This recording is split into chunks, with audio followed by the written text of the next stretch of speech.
I visited the Stitch Festival 2024 at the Business Design Centre yesterday. It was really, really busy. You can see the queues here even before it opened. It was crazy busy, and it was only the first day.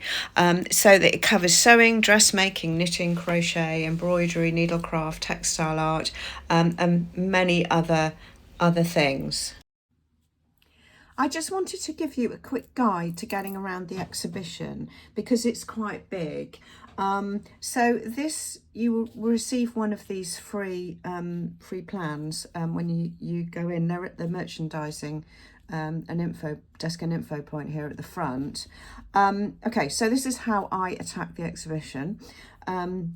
So I started off at the ground floor at the Village Green. So here, for instance, you have companies like Higgs Higgs, Fabrics, and you have Sewbox, who specialise in Liberty print. So I covered this area first, and then I made my way up to the mezzanine level. And this whole section here, which is blue, they're mainly suppliers and fabric merchants and trim and haberdashery suppliers, sellers of cross-stitching kits, yarns and specialist equipment.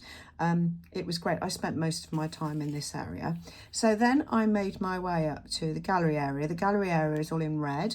You've got steps here at the sides, and also, I'll just move this down at the very back here. So there were lots of indie businesses around this section of the gallery here, which was really interesting. Some that I was familiar with and lots of new ones. So it's really worth a look. Don't miss that. And then on one side of the gallery level, you've got these two halls. You've got the gallery hall where they've got the Stitch catwalk and an exhibition of the dressmaking entrance to that competition. And then at the back, you have another hall with the VIP lounge and the workshop area here.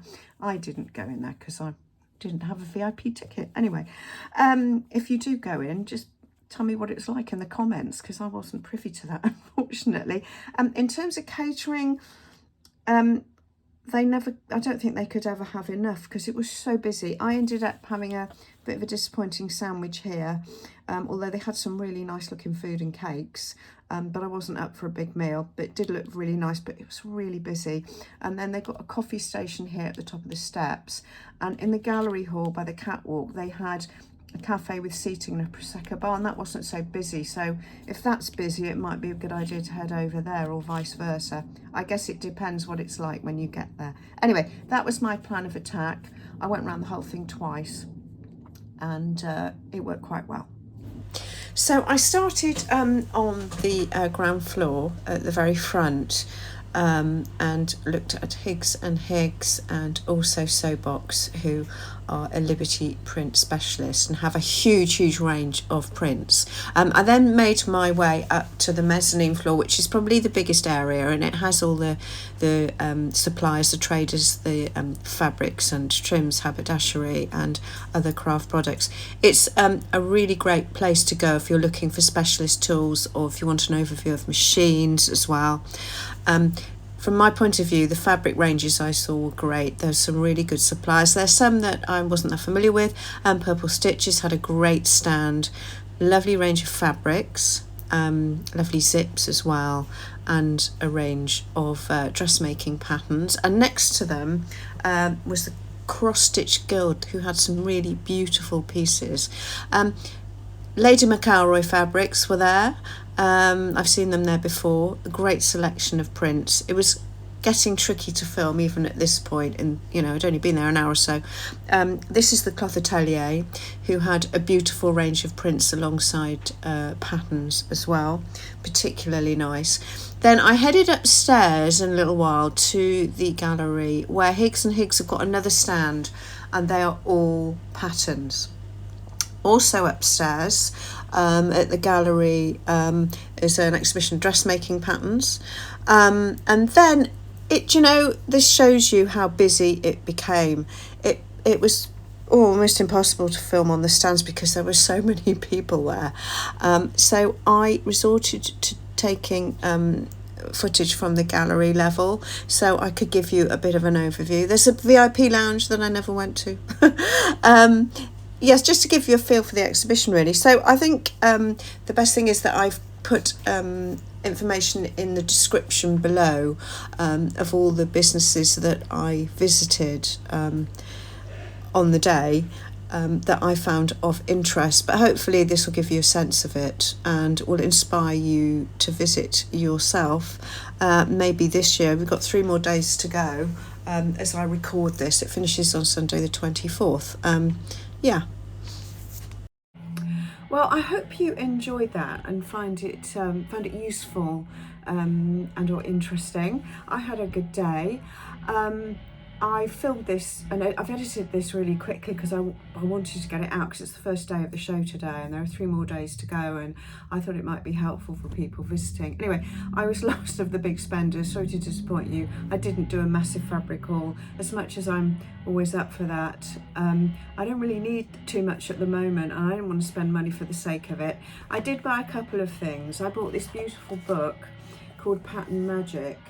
And it's by Tomoko Nakamichi. I just want to up my pattern cutting game. I've been quite lazy. I can cut patterns. I've been using a lot of commercial patterns, which are fine, but I just wanted to do some projects that are a bit more challenging. So this caught my eye.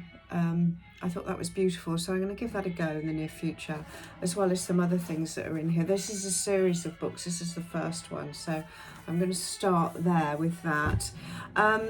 That was it really. I bought some stretch fusing, woohoo, and a Butterick pattern, which is a sort of vintage style dress, and that was it really.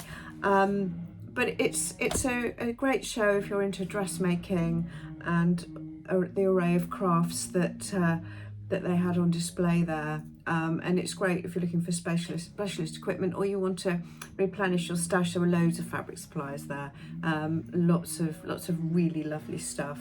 And I had a good day. I sat down at lunchtime and the cafe was so busy. This lady sat next to me and we really got chatting. It was really good, and she was into quilting and obviously I'm into making clothes, and so we were talking about the exhibition from 2 different perspectives.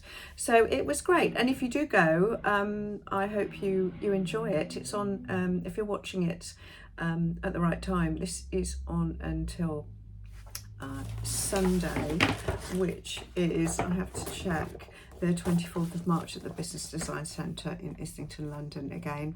Otherwise it might inspire you to go next year.